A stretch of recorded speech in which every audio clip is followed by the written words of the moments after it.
ॐ तव कथामृतं तप्तजीवनं कविभिरीडितं कल्मषापहं श्रवणमङ्गलं श्रीमदाततं भुवि गृह्णन्ति ये भूरिदा जनाः। দক্ষিণেশ্বরে শ্রীরামকৃষ্ণ ভক্ত সঙ্গে 1883 9 ডিসেম্বর। শ্রীরামকৃষ্ণ মাস্টারের প্রতি, তোমার এসব বিশ্বাস হয়? তিনি সওয়ার হয়ে সেনা বিনাশ করেছিলেন, এসব বিশ্বাস হয়? মাস্টার, ভক্ত ব্যাকুল হয়ে ডেকেছিল, এ অবস্থা বিশ্বাস হয়। ঠাকুরকে সওয়ার ঠিক দেখেছিল কি না এসব বুঝতে পারি না। তিনি সওয়ার হয়ে আসতে পারেন, তবে ওরা তাঁকে ঠিক দেখেছিল কি না। শ্রীরামকৃষ্ণ সহাস্যে, বইখানিতে বেশ ভক্তদের কথা আছে, তবে একঘেয়ে। যাদের অন্য মত তাদের নিন্দা আছে। পরদিন সকালে উদ্যান পথে দাঁড়াইয়া ঠাকুর কথা কহিতেছেন। মণি বলিতেছেন, আমি তাহলে এখানে এসে থাকব। শ্রীরামকৃষ্ণ, আচ্ছা, এত যে তোমরা আসো, এর মানে কি? সাধুকে লোকে একবার হদ্দ দেখে যায়, এত আসো, এর মানে কি? মণি অবাক। ঠাকুর নিজেই প্রশ্নের উত্তর দিতেছেন। শ্রীরামকৃষ্ণ মণির প্রতি, অন্তরঙ্গ না হলে কি আসো? অন্তরঙ্গ মানে আত্মীয়, আপনার লোক, যেমন বাপ ছেলে ভাই ভগ্নী। সব কথা বলি না, তাহলে আর আসবে কেন? শুকদেব ব্রহ্মজ্ঞানের জন্য জনকের কাছে গিয়েছিল। জনক বললে, আগে দক্ষিণা দাও। শুকদেব বললে, আগে উপদেশ না পেলে কেমন করে দক্ষিণা হয়? জনক হাসতে হাসতে বললে, তোমার ব্রহ্মজ্ঞান হলে আর কি গুরু শিষ্য বোধ থাকবে? তাই আগে দক্ষিণার কথা বললাম। চতুর্থ পরিচ্ছেদ। শুক্লপক্ষ, চাঁদ উঠিয়াছে। মণি কালীবাড়ির উদ্যান পথে পাদচারণ করিতেছেন। পথের একধারে ঠাকুর শ্রীরামকৃষ্ণের ঘর, নহবতখানা, বকুলতলা ও পঞ্চবটী, অপর ধারে ভাগীরথী জ্যোৎস্নাময়ী। আপনা আপনি কি বলিতেছেন? সত্য সত্যই কি ঈশ্বর দর্শন করা যায়? ঠাকুর শ্রীরামকৃষ্ণ তো বলিতেছেন। বললেন, একটু কিছু করলে কেউ এসে বলে দেবে এই, অর্থাৎ একটু সাধনের কথা বললেন। আচ্ছা, বিবাহ ছেলেপুলে হয়েছে, এতেও কি তাকে লাভ করা যায়? একটু চিন্তার পর, অবশ্য করা যায়, তা না হলে ঠাকুর বলছেন কেন? তার কৃপা হলে কেন না হবে? এই জগৎ সামনে, সূর্য চন্দ্র নক্ষত্র জীব, চতুর্বিংশতি তত্ত্ব, এসব কিরূপে হলো, এর কর্তাই বা কে, আর আমিই বা তাঁর কে, এ না জানলে বৃথাই জীবন। ঠাকুর শ্রীরামকৃষ্ণ পুরুষের শ্রেষ্ঠ। এরূপ মহাপুরুষ এ পর্যন্ত এ জীবনে দেখি নাই। ইনি অবশ্যই সেই ঈশ্বরকে দেখেছেন, তা না হলে মা করে কার সঙ্গে রাত দিন কথা কন? আর তা না হলে ঈশ্বরের ওপর ওর এত ভালোবাসা কেমন করে হলো? এত ভালোবাসা যে বাহ্যশূন্য হয়ে যান, সমাধিস্থ জড়ের ন্যায় হয়ে যান, আবার কখনো বা প্রেমে উন্মত্ত হয়ে হাসেন কাঁদেন নাচেন গান। পঞ্চম পরিচ্ছেদ। অগ্রহায়ণ পূর্ণিমা ও সংক্রান্তি, শুক্রবার 14 ডিসেম্বর 1883 খ্রিস্টাব্দ। বেলা প্রায় 9টা হইবে।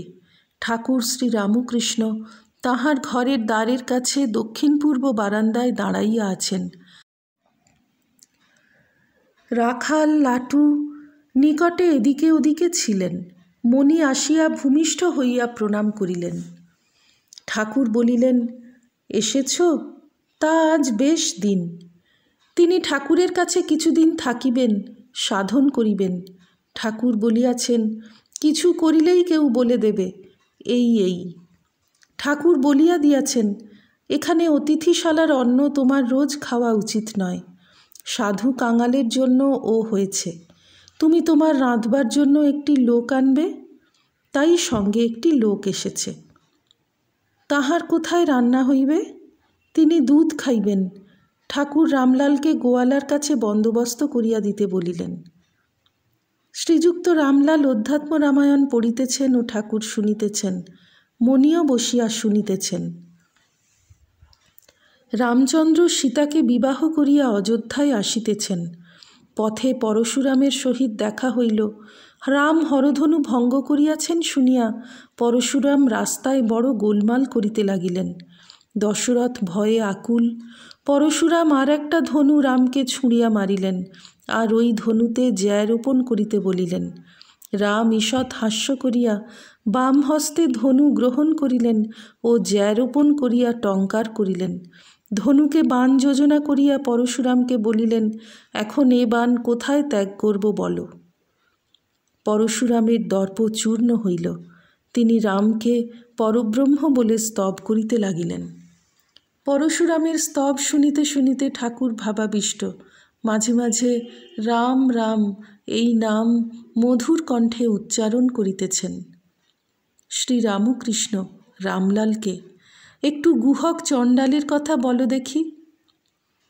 রামচন্দ্র যখন পিতৃসত্যের কারণ বনে গিয়াছিলেন, গুহকরাজ চমকিত হইয়াছিলেন।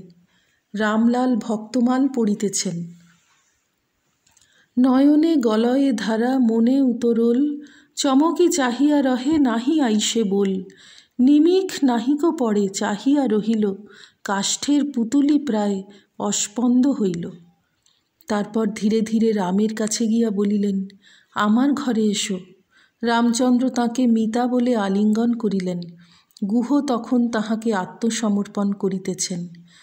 গুহ বলে, ভালো ভালো তুমি মোর মিতে, তোমাতে সঁপিনু দেহ পরাণ সহিতে।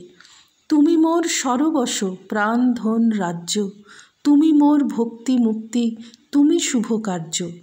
আমি মরিয়া যাই তব বালায়ের সনে, দেহ সমর্পিনু মিতা তোমার চরণে।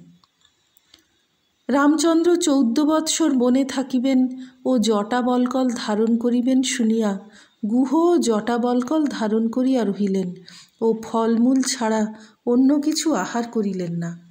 14 বৎসরান্তে রাম আসিতেছেন না দেখিয়া গুহ অগ্নি প্রবেশ করিতে যাইতেছেন। এমন সময় হনুমান আসিয়া সংবাদ দিলেন। সংবাদ পাইয়া গুহ মহানন্দে ভাসিতেছেন। রামচন্দ্র ও সীতা পুষ্পক রথে করিয়া আসিয়া উপস্থিত হইলেন। দয়াল পরমানন্দ প্রেমাধীন রামচন্দ্র, ভক্ত বৎসল গুণধাম, প্রিয় ভক্তরাজ গুহ, হেরিয়া পুলক দেহ, হৃদয়ে লইয়া প্রিয়তম। গাঢ় আলিঙ্গনে দোহে, প্রভু ভৃত্যে লাগি রহে, অশ্রু জলে দোহা অঙ্গ ভিজে। ধন্য গুহ মহাশয়, চারিদিকে জয় জয়, কোলাহল হল ক্ষিতি মাঝে। আহারান্তে ঠাকুর শ্রীরামকৃষ্ণ একটু বিশ্রাম করিতেছেন। মাস্টার কাছে বসিয়া আছেন। এমন সময় শ্যাম ডাক্তার ও আরও কয়েকটি লোক আসিয়া উপস্থিত হইলেন।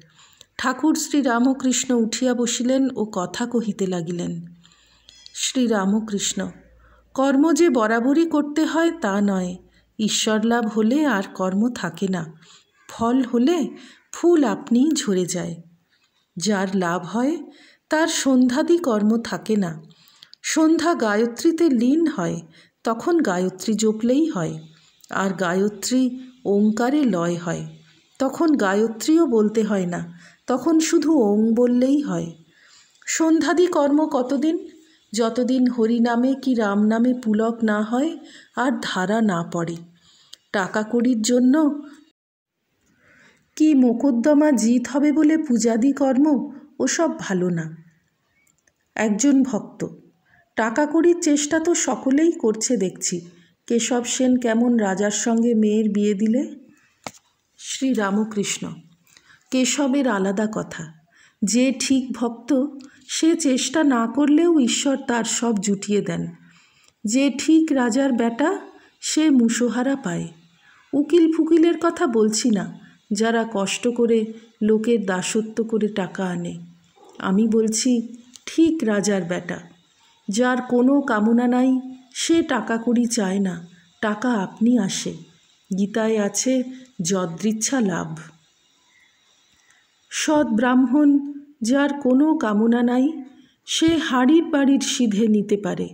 যদৃচ্ছা লাভ, সে চায় না কিন্তু আপনি আসে। ওম নিরঞ্জনম নিত্যমনন্তরূপং ভক্তানুকম্পাধৃতবিগ্রহং বৈ ঈশাবতারং পরমেশমিড্যম তং রামকৃষ্ণং শিরসা নমামঃ। শ্রী রামকৃষ্ণার্পণমস্তু।